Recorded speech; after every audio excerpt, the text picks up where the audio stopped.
জামাত শিবির গেলি কই, মুজাহিদের বাচ্চারা, গোলাম আজমের বাচ্চারা। এই 17 বছর, বিগত 53 বছর জেল, জুলুম, নির্যাতন, নিপীড়নের মুখে পড়ে আপনি কখনো শুনেছেন যে আমরা দেশ ছাড়া হয়েছি? বরং দেশের বাইরে ছিল আমাদের মীর কাসেম আলী মিন্টু ভাই।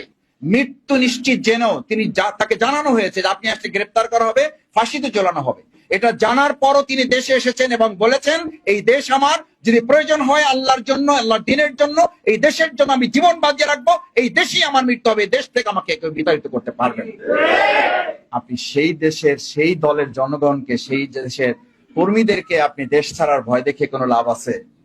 এই ভয় যারা দেখান তারা তো ভয় দেশে বসে দেখান না, তারা তো ভয় বিদেশে বসিয়ে দেখাচ্ছে। এই বাংলাদেশের জনগণের স্লোগান, যেটা তারা সেদিন বলেছিল, কথায় কথায় বাংলা স্যার, বাংলা তোমার বাপদাদার না। এই দেশ হচ্ছে কার? এই দেশ হচ্ছে এই দেশের জনগণের। সুতরাং যারা আজকে এই কথা বলেন, এটা বোধহয় এই জুলাই যোদ্ধাদের প্রতি সম্মান দেখানো হয় না, তাদেরকে অপমানিত করা হয়।